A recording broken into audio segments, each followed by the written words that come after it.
Driving licence, learning licence या फिर RTO दफ्तर से जुड़ा हुआ कोई भी आपका काम हो जिसके लिए आपको आरटीओ दफ्तर के खूब चक्कर काटने पड़े थे, अब ये काम और आसान हो गया। यानी कि आप घर बैठे आरटीओ दफ्तर से जुड़े तमाम वो काम कर सकते हैं जिसके लिए आपको दफ्तर जाना पड़ता था, लंबी लाइनों में लगना पड़ता था। इसके लिए आपको चाहिए अपना आधार कार्ड। और मान लीजिए अगर आपके पास आधार कार्ड नहीं भी है तो भी कोई बात नहीं, आपने आधार कार्ड के लिए अप्लाई किया है तो उसका रजिस्ट्रेशन नंबर डालकर भी आप अपने तमाम कामों को घर बैठे निपटा सकते हैं। दरअसल ट्रांसपोर्ट मिनिस्ट्री ने आधार बेस्ड ऑथेंटिकेशन सर्विस लॉन्च की है, जिसका मतलब सीधे सीधे ये हुआ कि ट्रांसपोर्ट डिपार्टमेंट से जुड़े जितने भी आपके काम होते हैं, अब चाहे अपनी गाड़ी का रजिस्ट्रेशन करवाना है, आपको ड्राइविंग लाइसेंस या फिर लर्निंग लाइसेंस चाहिए या फिर इससे जुड़े तमाम वो चीज़ें जो कि आरटीओ दफ्तर से जुड़ी है। कई बार आप अपनी गाड़ी बेच देते हैं, उसके बाद आपको ट्रांसफ़र करवानी पड़ती है, वो सारे काम अब आप अपने आधार के जरिए घर बैठे कर सकते हैं।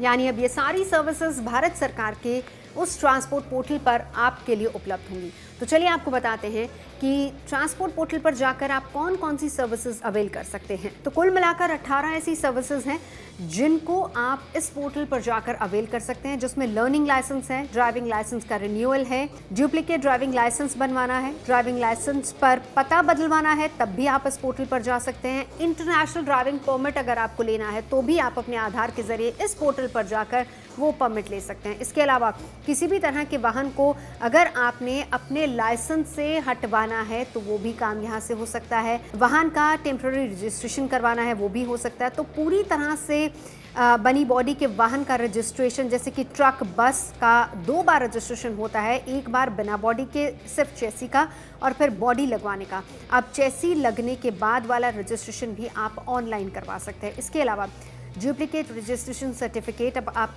इसी से ले सकते हैं। रजिस्ट्रेशन सर्टिफिकेट के लिए एनओसी का आवेदन भी आप यहीं से दे सकते हैं। वाहन की ओनरशिप ट्रांसफर करने का नोटिफिकेशन नोटिस अगर आपको देना हो, वाहन के रजिस्ट्रेशन में अगर आपको अपना एड्रेस बदलवाना हो, ड्राइविंग ट्रेनिंग इंस्टीट्यूट के रजिस्ट्रेशन का आवेदन आपको देना हो, डिप्लोमेटिक वाहन के लिए खास चिन्ह का परमिशन का एप्लीकेशन, वाहन को खरीदने या फिर किराए पर लेने का एग्रीमेंट, तो ये तमाम तरह की चीज़ें हैं जिसमें कुल मिलाकर 18 चीज़ें हैं, पॉइंट्स हैं जो आप इस वाहन पोर्टल के जरिए जाकर घर बैठे ऑनलाइन ये सारी सुविधाएं अवेल कर सकते हैं। तो ट्रांसपोर्ट मिनिस्ट्री ने ये बात क्लियर कर दी है कि इन सारी फैसिलिटीज़ को अवेल करने के लिए पहली बात आधार कार्ड बहुत ज़रूरी है। आधार कार्ड नहीं भी है, आपने आवेदन दे रखा है तो उसका जो नंबर आपको मिलता है वो डाल के भी आप इन सारी फैसिलिटीज़ को अवेल कर सकते हैं। इसके साथ ही साथ मिनिस्ट्री का ये नोटिफिकेशन लगभग 3 हफ्ते पहले उस ड्राफ्ट के बाद आया जिसमें नागरिकों को ये कहा गया था कि आप अपना ड्राइविंग लाइसेंस और रजिस्ट्रेशन सर्टिफिकेट को आधार के साथ जोड़ लीजिए। यानी आधार के साथ जोड़ने का मकसद यही था कि कुछ सुविधाओं को ईजी किया जाए, आरटीओ दफ्तर के चक्कर जो लोग बहुत ज़्यादा लगाते हैं उसको भी ईजी किया जाए और इसको एक तरीके से फ्रेंडली बनाया जाए।